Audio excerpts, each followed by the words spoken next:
నమస్కారం 9 TV news తెలుగుకి స్వాగతం. హెడ్లైన్స్ చూద్దాం. జనజాతర సభలో ఆకట్టుకున్న రాహుల్ రేవంత్ ప్రసంగాలు.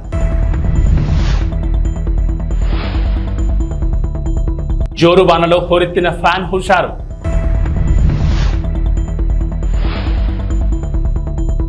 వైఎస్ఆర్సీపీ ఎమ్మెల్యే అభ్యర్థి కంబం విజయరాజు ఎన్నికల ప్రచారం. మహానేత స్వర్గీయ ఇందిరాగాంధీ ప్రాతినిధ్యం వహించిన మెదక్ పార్లమెంట్ నియోజకవర్గం నుంచి పోటీ చేస్తున్న నేల మధు ముదిరాజ్ కు కాంగ్రెస్ అధినేత రాహుల్ మద్దతు పలికారు. ఈ సందర్భంగా రాహుల్ గాంధీ మాట్లాడుతూ బీజేపీ రాజ్యాంగాన్ని మార్చి సామాన్య హక్కులను హరించేందుకు చూస్తోందని ఆరోపించారు.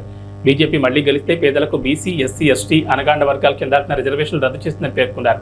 ముఖ్యమంత్రి రేవంత్ రెడ్డి మాట్లాడుతూ కాంగ్రెస్ పార్టీకి ప్రజల్లో వస్తున్న ఆదరణ చూసి ఓర్వలేక బీజేపీ, బీఆర్ఎస్ పార్టీలు కుట్రలు చేస్తున్నాయని ఆరోపించారు. ఈ కార్యక్రమంలో దామోదర్ రాజనరసింహ, జగ్గారెడ్డి, కొండా సురేఖ, సర్పంచులు, ఎంపీటీసీలు, మండల కాంగ్రెస్ అధ్యక్షులు పాల్గొన్నారు.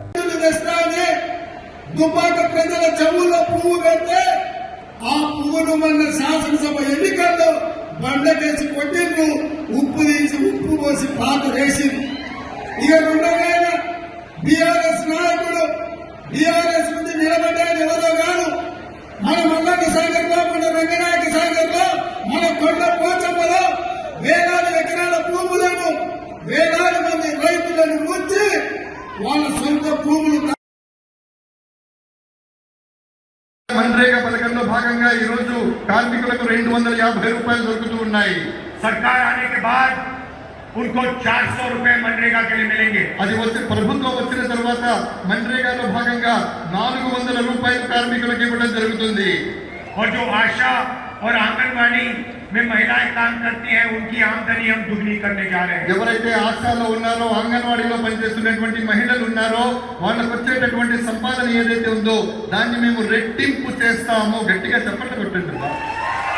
भाइयों बहनों, मैं आपको साफ बताना चाहता हूँ. స్నేహితులారా, సోదర సోదరీమణులారా, నేను మీకు స్పష్టంగా చెప్పాలనుకుంటున్నాను. एक लाइन में मैं आपको इंडिया सरकार के बारे में बताना चाहता हूँ. కేవలం ఒకే ఒక పంక్తిలో, ఒకే ఒక లైన్లో, ఒకే ఒక వాక్యంలో నేను ఇండియా ప్రభుత్వాన్ని గురించి నేను చెప్పాలనుకుంటున్నాను. जितना पैसा नरेंद्र मोदी जी ने हिंदुस्तान के अरबपतियों को दिया है उतना ही पैसा हम हिंदुस्तान के गरीब लोगों के बैंक अकाउंट में डालने जा रहे हैं. ఎంత సొమ్మైతే నరేంద్ర మోడీ గారు కోటీశ్వరులకు, ధనవంతులకు, కుబేరులకు ఇచ్చారో అంత సొమ్మును మేము పేదల యొక్క బ్యాంకు అకౌంట్లలో వేస్తాము. अंत में भाइयों बहनों, ये अंबेडकर जी का संविधान है, गांधी जी का संविधान है, इसकी हम सबको मिलकर रक्षा करनी है. స్నేహితులారా, నేను చేతిలో పట్టుకున్నటువంటి పుస్తకం ఏదైతే ఉందో అది అంబేద్కర్ గారు రాసినటువంటిది, గాంధీ గారి స్వప్నం. కాబట్టి ఆ పుస్తకాన్ని, ఆ సంవిధానం అంటే ఆ రాజ్యాంగాన్ని పరిరక్షించుకోవాల్సిన బాధ్యత ప్రతి భారతీయుడి మీద ఉంది. रिजर्वेशन की रक्षा करनी है, पब्लिक सेक्टर की रक्षा करनी है, किसानों, मजदूरों, बेरोजगार लोगों को की रक्षा करनी है. రిజర్వేషన్ల ఫలితంగా రిజర్వేషన్లను మనం కాపాడుకోవాలి. అదే విధంగా కార్మికుల్ని కాపాడుకోవాలి, కర్షకుల్ని కాపాడుకోవాలి, పేదవాళ్ళని కాపాడుకోవాలి. ఇవన్నీ కాపాడుకోవాలి. పక్షపాతి బీసీలు బాగా బతకాలి, వాళ్ళు బాగా ఉండాలి అనేటువంటి ఆలోచనతోటి మేనిఫెస్టోలో బీసీ గణన చేయమని చెప్పడం మనందరికీ కూడా అదృష్టంగా భావించాలి. మరి ఈరోజు బీజేపీ పార్టీ మైనార్టీల రిజర్వేషన్ తీసేస్తాము అని మాట్లాడుతూ మైనార్టీ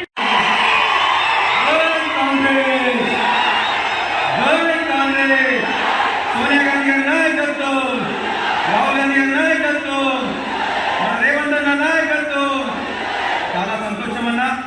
ఈరోజు ఈ జనజాతర కార్యక్రమానికి ముఖ్య అతిథిగా వచ్చిన మన ప్రియతమ నాయకులు తుమ్మలపాలెంలో మత్స్యకారుల అభివృద్ధి కృషి చేస్తానని సర్నాల తిరుపతిరావు అన్నారు. ఈ సందర్భంగా మాట్లాడుతూ విజయవాడ ఎంపీగా కేసీఆర్ నానిని, ఎమ్మెల్యేగా తనను అఖండ మెజార్టీతో గెలిపించాలని కోరారు. తుమ్మలపాలెంలో 20 కుటుంబాల మత్స్యకారులు వైఎస్ఆర్సీపీ పార్టీలోకి పార్టీ కండువా కప్పి సాదరంగా ఆహ్వానించారు.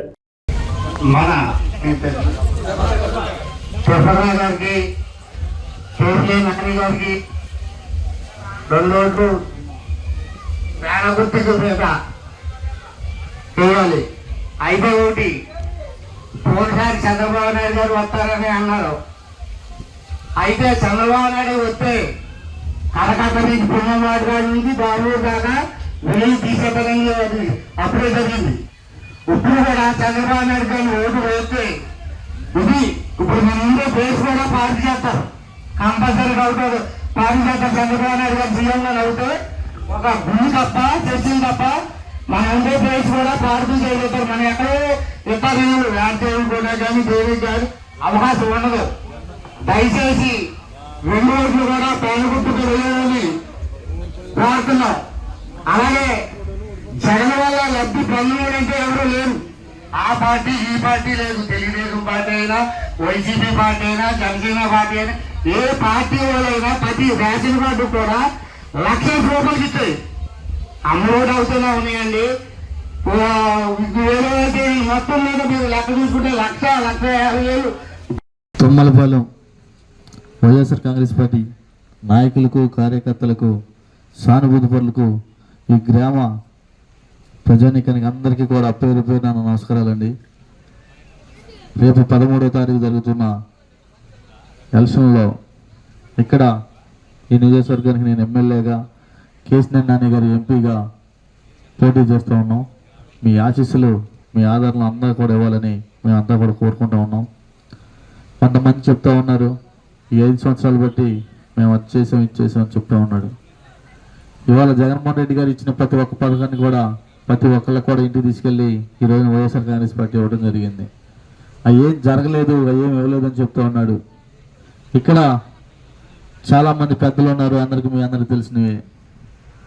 ప్రతి ఒక్క ఇంటికి కూడా ఏ పార్టీలకి సంబంధం లేకోకుండా అందరికి కూడా ప్రతి ఒక్క సంక్షేమ పథకం ఇంటికి వెళ్ళింది. అభివృద్ధి అనేది ఎక్కడ ఏది కావాలో జరుగుతూ ఉన్నది. అవి కూడా ఇన్ని అబద్ధాలు ఆడుతూ ఉన్నాడు. ఇట్లాంటి అబద్ధాలకు పోలవరం నియోజకవర్గం టీ నరసాపురం మండలం బొర్రంపాలెం గ్రామంలో జడ్పీటీ సభ్యులు సామంతపూడి సూరిబాబు ఆధ్వర్యంలో బీసీ ఆత్మీయ సమావేశం నిర్వహించారు. ఈ కార్యక్రమానికి ముఖ్య అతిథిగా పోలవరం శాసనసభ్యులు తెల్లం బాలరాజు, కారుమూరి సునీల్ కుమార్ పాల్గొన్నారు. అద్భుతం, అత్యంత అద్భుతం సోదరులారా. బీసీలు అంటే బడుగు బలహీన వర్గాలు కాదు, బలమైన వర్గం మంది. ఎస్సీలు, ఎస్టీలు, బీసీలు, మైనారిటీలు కలిసికట్టుగా ఉంటే రాజ్యాధికారం మనదే. సోదరుడారా, 1947 ఆగస్టు 15వ తారీఖున మన భారతదేశానికి స్వాతంత్ర్యం వస్తే ఆనాటి నుండి ఈనాటి వరకు ఎంతో మంది ముఖ్యమంత్రులను చూశాము. కానీ జగన్మోహన్ రెడ్డి గారు లాంటి ముఖ్యమంత్రి ఎన్నడైనా ఎప్పుడైనా చూడగలిగామా? సోదరులారా, ఆడపడుచులారా, అన్నదమ్ములారా, కార్మిక కర్షక సోదరులారా, కష్టజీవులారా, మనకు నేను చాలా బీసీలలో అగ్రగణ్యుడు, గౌడవ వాసి ఉన్నాడు ఇక్కడ సోదరుడు అశోక్ గౌడ్ గారిని నేను చాలా బలవంతం చేశా. తమ్ముడు, నీవు మళ్ళీ వైఎస్ఆర్సీపీలోకి రావాలి అని.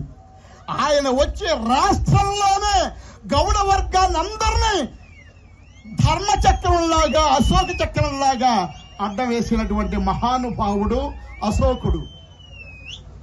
తమ్ముడు, ఈ వేళ మన బీసీలలో అగ్రగమ్యులైనటువంటి కారుమూరి నాగేశ్వరరావు గారు, మినిస్టర్ గారు అబ్బాయి సునీల్ కుమార్ యాదవ్ గారు, తెల్లం రాజ్యలక్ష్మి గారికి, బాలరాజు గారు మిస్సెస్ గారికి జగన్మోహన్ రెడ్డి గారు టికెట్ ఇచ్చారు అంటేనే అందులో ఎంత నీతివంతుడో బాలరాజు గారి కుటుంబం మనం అర్థం చేసుకోవచ్చు. ముఖ్యంగా వేదిక మీద ఉన్న వారిని ఎవరిని నేను ఇన్వైట్ చేసి వాళ్ళకి వెల్కమ్ చెప్పలేదు. వేదికను అలంకరించిన మహానుభావులారా, ఎంతో ఉత్తములారా, మీరందరూ కూడా చెప్పింది చెప్పకుండా చెప్పగలిగినటువంటి మహామేధావులు మీరందరూ కూడా స్టేజీని అలంకరించిన మీకందరికి కూడా మరొక్కసారి జగన్మోహన్ రెడ్డి గారి తరపున, సూరిబాబు గారి తరపున, మా అశోక్ గౌడ్ గారి తరపున మీకు మనవి చేస్తున్నాను. ప్రకాశం జిల్లా పెద్దదోర్నాలపట్నంలోని లహరి ఫంక్షన్ హాల్లో ఎర్రగొండపాలెం నియోజకవర్గ జనసేన కార్యకర్తల ఆత్మీయ సమావేశంలో నియోజకవర్గ టీడీపీ కూటమి ఎమ్మెల్యే అభ్యర్థి గూడూరు ఎరిక్షన్ బాబు పాల్గొన్నారు. ఈ సందర్భంగా మాట్లాడుతూ నియోజకవర్గంలో టీడీపీ కూటమి గెలిపే లక్ష్యంగా ప్రతి ఒక్క జన సైనికుడు పనిచేయాలని పిలుపునిచ్చారు. టీడీపీ, జనసేన, బీజేపీ నాయకులు కార్యకర్తలతో కలిసిమెలిసి పనిచేసి తెలుగుదేశం పార్టీ విజయాన్ని కృషి చేయాలని తెలిపారు. ఎర్రగొండపాలెం నియోజకవర్గంలో ఉన్న టీడీపీ, జనసేన, బీజేపీ కార్యకర్తలందరూ ఒక కుటుంబంలా ముందుకెళ్తామని తెలిపారు. ఈ అవసరం ఉన్న ఎరిక్షన్ బాబు అనే వ్యక్తి అందరికీ ముందుంటారని తెలిపారు. ఈ కార్యక్రమంలో ఎర్రగొండపాలెం నియోజకవర్గ టీడీపీ, జనసేన, బీజేపీ నాయకులు, కార్యకర్తలు పాల్గొన్నారు. జనసేన నాయకులకు, కార్యకర్తలకి నాకు ఇక్కడ తెలుగుదేశం, జనసేన రెండు వేరు కాదు, ఈ నియోజకవర్గం వేరు కాదు, ఇద్దరు ఒకటే. నాకు ఇద్దరు కష్టపడతా ఉన్నారు. వారికి కూడా అవకాశాలు కల్పించాల్సిన అవసరం భవిష్యత్తులో ఎంతైనా ఉంది. మా బాధ్యత.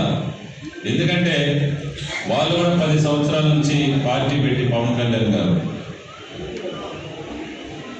కార్యకర్తల కష్టం మీద పార్టీ నడుపుకొని ముందుకెళ్ళాడు. చంద్రబాబు నాయుడు గారు జైల్లో ఉన్నప్పుడు ఆయన పరామర్శించడానికి లోపలికి వెళ్ళి బయటకు వచ్చిన ఒక్క నిమిషం కూడా మేమెవరు కూడా ఊహించలే. లోపల ఆయన పరిస్థితి తెలుసుకొని బయటకు వచ్చి చంద్రబాబు నాయుడు గారితో కలిసి రేపు మేము పోటీ చేయబోతున్నాం ఆంధ్రప్రదేశ్. ఆయన ప్రకటించిన వెంటనే ఆ రోజే తెలుగుదేశం పార్టీ కార్యకర్త నాయకుల గుండెల్లో పవన్ కళ్యాణ్ గారు నిలిచిపోయారనే వాస్తవం ఇది సత్యం. ఈ రాక్షస పరిపాలన అంతమందించేదాన్ని, ఈ రాష్ట్రంలో జగన్మోహన్ రెడ్డి గారిని, వారి యొక్క అరాచకాల్ని అంతమొందించేదానికి పవన్ కళ్యాణ్ గారి మద్దతు ఆ సమయంలో మనకి కొండంత అండగా ఇచ్చినటువంటి మాట వాస్తవం అని చెప్పేసి శ్రేణులందరూ కూడా నేను తెలియజేసుకుంటా ఉన్నాను.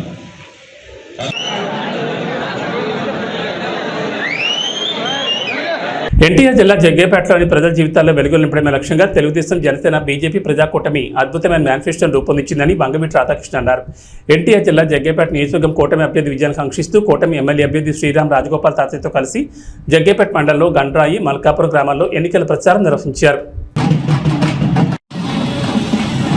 3 రోజులు మనం అంతా క్యాంపెయిన్ చేయడానికి ఉంది. ఎక్కువసేపు మాట్లాడకుండా దయచేసి మిమ్మల్ని అందరూ ఒకటే ఆలోచించమని చెప్పి కోరుతా ఉన్నాం. ఈ ల్యాండ్ టైటిలింగ్ యాక్ట్ అని చెప్పని కొత్తగా జగన్ రెడ్డి గారు తీసుకొస్తా ఉన్నారు. మీ అందరికీ ఏదో ఒక స్థలము లేదంటే పొలం ఏదో ఒకటి మీ పేరు మీద ఉంటుంది కదా, అది మీ హక్కే కదా, అది మీరు కష్టపడి సంపాదించుకుందే కదా. కొత్తగా ఆయన మీకు హక్కు, మీ స్థలం మీద మీకు హక్కు కల్పించడానికి ఆయన చట్టం తీసుకొచ్చి కాగితాలు ఆయన దగ్గర పెట్టుకుంటాడని చెప్పంట. అలాంటి వాళ్ళు నమ్మచ్చా లేదని చెప్పని కూడా అందరూ ఒకసారి ఆలోచించమని చెప్పని కోరుతా ఉన్నాం. అది సంక్షేమం పేరని చెప్పని మొత్తం అందరి దగ్గర దోచేసి ఇవాళ ఎన్నికల వేళల్లో ప్రతి అభ్యర్థికి, అధికార పార్టీ అభ్యర్థికి మీకు 5,000 రూపాయలు ఓటుకి ఇవ్వమని చెప్పని పంపించారు. 5,000 రూపాయలు ఓటు తీసుకోండి, తప్పకుండా ఓటు మాత్రం మన తాతయ్య గారికి ఇవ్వమని చెప్పని కోరుతా ఉన్నాం మిమ్మల్ని అందరినీ. మన ప్రభుత్వం ఉన్నప్పుడు 500-600 రూపాయలు అంటే ఈరోజు 1000 రూపాయలు దాటిపోయి గ్యాస్ సిలిండర్. దాని దృష్టిలో ఉంచిన నాయకుడు దీపం పథకం ద్వారా ప్రతి ఇంటికి కూడా సంవత్సరం 3 గ్యాస్ సిలిండర్ కూడా అందజేయడం జరుగుతుంది. అదేవిధంగా ఆర్టీసీ బస్ ఛార్జీలు ఈ ప్రభుత్వం వచ్చిన తర్వాత 5-6 సార్లు బస్ ఛార్జీలు పెరిగినాయి. దాని దృష్టిలో ఉంచుకొని మన నాయకుడు మహిళల కోసం ఆర్టీసీ బస్సులో ఉచిత ప్రయాణం కూడా కల్పించబోతారని చెప్పి కూడా తెలియజేస్తా ఉన్నాం. ప్రత్యేకంగా యువత కోసం లోకేష్ బాబు పాదయాత్ర చేస్తా ఉంటే చాలామంది యువత వాళ్ళ యొక్క సమస్యలు చెప్పారు. చదువుకున్న ఉద్యోగాలు లేవు. మన ప్రభుత్వం వచ్చిన తర్వాత యువతకు ఉద్యోగం కల్పించడం, ప్రభుత్వ ఉద్యోగాలు ఒకవైపు, పరిశ్రమ స్థాపించి ప్రైవేట్ ఉద్యోగాలు, అదేవిధంగా ఐటీ సంస్థలు ఏర్పాటు చేసి ఐటీ జాబ్ కూడా 20 లక్షల మంది ఉద్యోగాలు కల్పిస్తారు. ఎవరికైతే ఉద్యోగం లేదో అటువంటి వాళ్ళకి నిరుద్యోగ భృతి కింద ప్రతి నెల 3,000 రూపాయలు కూడా అందజేయడం జరుగుతుంది. ఇవన్నీ దృష్టిలో ఉంచుకోండి. ఎవరికైతే పేదవాళ్ళకి సొంత ఇల్లు లేదో ఇంటి స్థలం 3 సెంట్లు స్థలం ఇచ్చి పక్కా గృహం కూడా ఏర్పాటు చేస్తారు. అదేవిధంగా ఇంటింటికి కూడా కుళాయి పైపు కూడా ఏర్పాటు చేస్తారని చెప్పి కూడా మనం మేనిఫెస్టోలో చేసాం. మరి బీసీ ఎస్సీలకు ఈరోజు ఎస్సీలకు 50 సంవత్సరాలకే పెన్షన్ ఇస్తా ఉన్నాం. ఎస్సీలతో పాటు బీసీలు కూడా రాబోయే రోజుల్లో మన ప్రభుత్వం వచ్చిన తర్వాత 50 సంవత్సరాలకే వృద్ధాప్య పెన్షన్ కూడా ఇవ్వడం జరుగుతుంది. ఏదైనా సరే బీసీలు కావచ్చు, ఎస్సీలు కావచ్చు, రైతాంగం కావచ్చు, యువతకి, మహిళలకు అందరూ మేలు జరగాలంటే తెలుగుదేశం పార్టీ అధికారం వస్తేనే సాధ్యపడుతుంది. ప్రత్యేక పొదుపు సంఘ మహిళల కోసం మన ప్రభుత్వం వచ్చిన తర్వాత 10 లక్షల వరకు కూడా వడ్డీ కట్టగల ఈ రోజు ప్రభుత్వం 3 లక్షలు మాత్రమే వడ్డీ. తాడేపల్లిగూడెంలో దేవాదాయ ధర్మాదాయ శాఖ మంత్రి కొట్టు సత్యనారాయణను ప్రభుత్వ కార్యాలయం నుంచి ఉద్యోగులు బయటకు పొమ్మన్నారు. తాడేపల్లిగూడెంలో పోస్టల్ బ్యాలెట్ ఓట్లు వేస్తున్న ఉద్యోగులను బెదిరించిన మంత్రి కొట్టు సత్యనారాయణపై ఉద్యోగులు తిరగబడ్డారు. మీరు బెదిరిస్తే బెదిరిపోయే రోజులు పోయాయి, భయపడిపోయేవాడు ఎవరూ లేరని అన్నారు. మీ కాలం చెల్లిందంటూ మంత్రిపై ఉద్యోగులు తిరగబడడంతో పోలీసుల సాయంతో జారుకున్న పరిస్థితి నెలకొంది.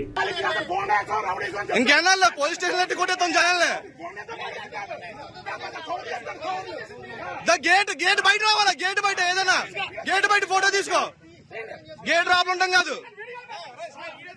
గేట్ బయట, గేట్ బయట బాబు అటు కూడా తీయమ్మా, అటు తీసేసి ఒకరితో కాదు అందరూ తీ. आप लोग को देखो,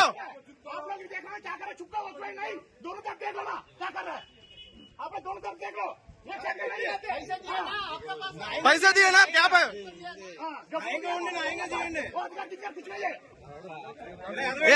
इलेक्शन ड्यूटी है, हमको भी हिंदी मालूम है.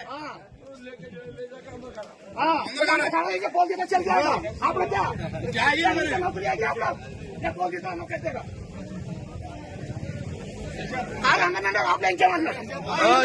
అయిపోయింది, రోజులు అయిపోయింది, బెదిరించి భయపడే రోజులు అయిపోయినాయి అందరి దగ్గర. క్యాండిడేట్ తిరగచ్చు రాబులా, క్యాండిడేట్ రాబుల పని ఏంటి?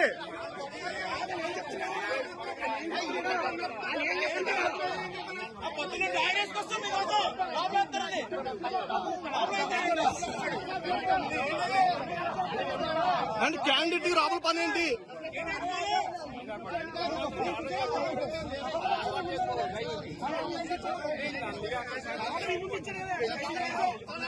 శ్రీరామ్ రాజగోపాల్ విజయాన్ని కాంక్షిస్తూ వారి కుటుంబీకులు, కౌన్సిలర్ రామలక్ష్మి, మాజీ కౌన్సిలర్ కొరకొట్టి సైదుల ఆధ్వర్యంలో ఆలయ ప్రధాన అర్చకులు శ్రీరంగం శ్రీనివాచార్యుల బృందం ఆధ్వర్యంలో విశేష పూజలు జరిపి హోమం నిర్వహించారు.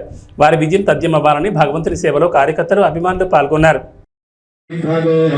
శ్రీరంగస్య ఉత్తరదిక్ప్రదేశగంగా కావేర్యోర్మధ్యదేశే శోభనస్థలే సమస్తదేవత భగవద్భాగవత ఆచార్య సన్నిధౌ అస్మిన్ వర్తమాన వ్యావహారికర్ణాయ నమః సర్పనేత్రాయ నమః సుముఖాయ పరిస్థితాయ నమః మధ్యమేఘలాయాం చండాయ నమః ప్రచండాయ నమః భద్రాయ సుభద్రాయ నమః భుజాయ నమః విజయాయ నమః ధాత్రే నమః విధాత్రే నమః వృద్ధమేఘలాయాం రవీంద్రాయ నమః రమత్తయే నమః ఓం హం యమాయ నమః షణ్వరుణదే నమః వరుణాయ నమః నింబాయదే నమః సంకుబేరాయ నమః ఓం ఈశానాయ నమః ఏతేంద్రాదయః దివ్యాభరణవస్త్రసంయుక్తాః అగ్నిముఖాదవ్యాతవ్యాః ఓం విద్జ్వాలయామి ఓం ఇతి శోభముద్రయా అమృతే కరోమి ఓం రమద్వయే నమః అగ్నిందూతం వృణీమహే హోతారం విశ్వవేదసం అస్య యజ్ఞస్య సుకృతం ఓం రమద్వయే నమః.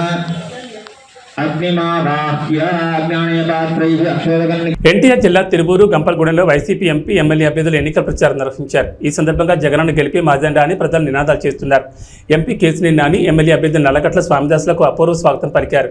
ప్రచారంలో మహిళలు, కార్యకర్తలు వేలాదిగా కథం తొక్కారు.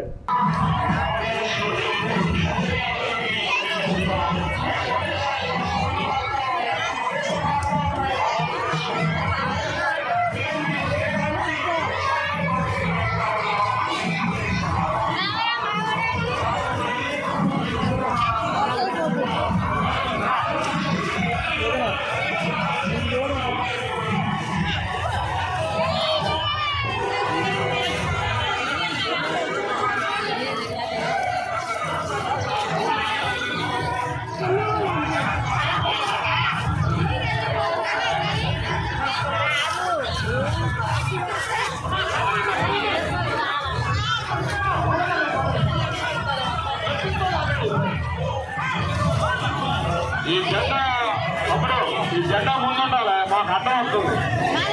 మంచి తిరుపతి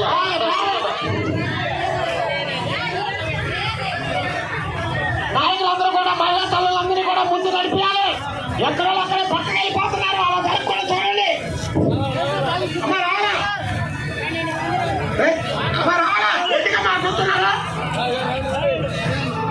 ఇచ్చాపురం నియోజకవర్గ ఉమ్మడి అభ్యర్థి బెందాళం అశోక్ కొర్లం పరిసర ప్రాంతాల్లో ప్రచారాన్ని కొనసాగించారు. ఎక్కడికి వెళ్లినా ప్రజలు జేజేలు పలుకుతూ స్వాగతం పలికారు. అత్యధికంగా మహిళలు పాల్గొని హారతలిస్తూ తిలకం దిద్దుతూ గెలుపు కోసం తమ వంతు కృషి చేస్తామని హామీ ఇచ్చారు. మాది మాకన్నపురము. నా పేరు మధ్యలో మహాలక్ష్మి. మాకు అశోక్ బాబే కావాలి. మాకు అశోక్ బాబుకే గెలిపిస్తాం. చంద్రబాబు నాయుడు గెలల్లా, అశోక్ బాబు గెలల్లా, రామ్మోహన్ నాయుడు గెలల్లా. మంచిగా చేసినారు. రోడ్లు, కరెంట్లు అన్నీ చేసినారు. బిల్డింగ్ చేసినారు. అన్నీ బాగుపడతాయి. నీళ్ళు తాగలేకపోతున్నామని ఒక మహిళ ప్రశ్నించింది. మహిళ ప్రశ్నించిన వెంటనే సాయంత్రం అక్కడ ఉన్నటువంటి వైసీపీ గూండాలు వెళ్ళి ఆమె ట్రాక్టర్తో గుద్ది చంపేశారు. ఈరోజు దాని మీద కేసు లేదు. ఒక చిన్న కుర్రోడు వాళ్ళ అక్కని ఎందుకు ఏడిపిస్తున్నారని అడిగితే 10వ తరగతి కుర్రోడిని పెట్రోల్ పోసి తగలబెట్టేశారు. కేసు లేదు. ఇక్కడ మన నియోజకవర్గంలో ఒక వాలంటీరు ఒక వ్యక్తికి తల మీద నరికితే 18 కుట్లు పడితే కేసు లేదు. ఈ రకంగా కొంతమందిని పోలీస్ డిపార్ట్మెంట్ ని వాళ్ళు గుప్పెట్లో పెట్టుకొని ప్రజల్ని భయభ్రాంతులకు గురి చేయడం. ఇక పనికిమాలిన వ్యవస్థ మీకు తెలుసు, వాలంటీర్ వ్యవస్థ.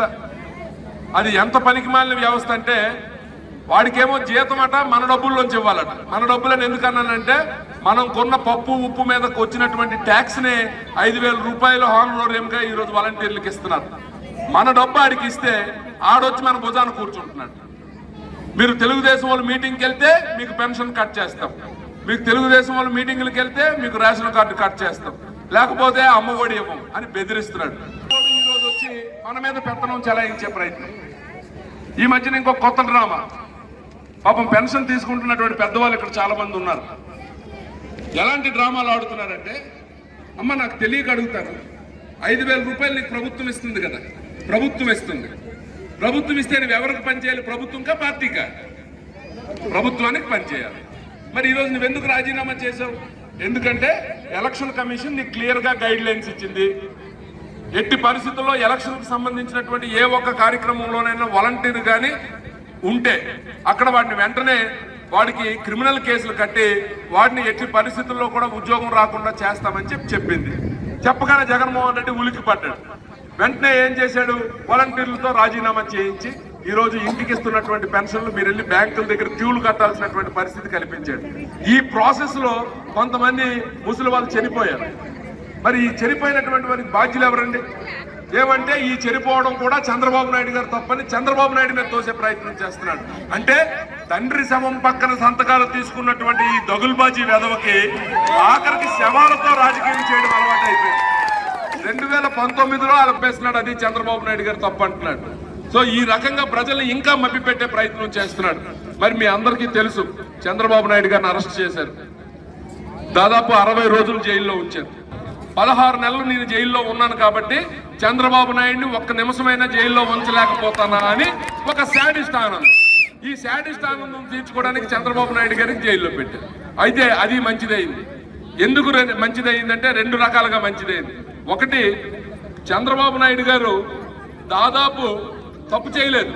చంద్రబాబు నాయుడు గారు నాకు తెలిసి రోజుకు 3-4 గంటలు పడుకుంటానేమో, 24 గంటలు పనే చేస్తుంటాడు. ఆ 60 రోజులు జైల్లో ఉండడం వల్ల పెద్ద ఆయన కొంచెం విశ్రాంతి దొరికింది. మొదటి మంచిది. రెండో మంచితనం ఏంటంటే, సహజంగా ఎవడైనా అరెస్ట్ అయితే, ఇప్పుడు మన ఊర్లోనే ఎవడైనా అరెస్ట్ అయ్యాడు అనుకోండి, మనం ఆయన ఒక దొంగలాగా చూస్తాం, మాట్లాడడానికి ఇష్టపడం. మాట్లాడితే నా పక్కనోడు ఎవడైనా నా గురించి తప్పుగా అనుకుంటాడేమో అని దూరంగా ఉంచుతాం. అలాగే జగన్మోహన్ రెడ్డిని జైల్లో పెడితే అటువంటి దొంగలే వెళ్ళి జైల్లో కలిశారు తప్ప వేరే వ్యక్తి అవ్వడం కూడా ఆయన పట్టించుకోలేదు. సమయం ఇది. ఎందుకంటే ఇంకా 3 రోజులు ఉంది. ఈ 3 రోజుల్లో మరి రామరావణ యుద్ధం జరగబోతుంది. మీ అందరికీ తెలుసు. జగన్ ఏబీ బులెటిన్ విశేషాలు. నమస్కారం.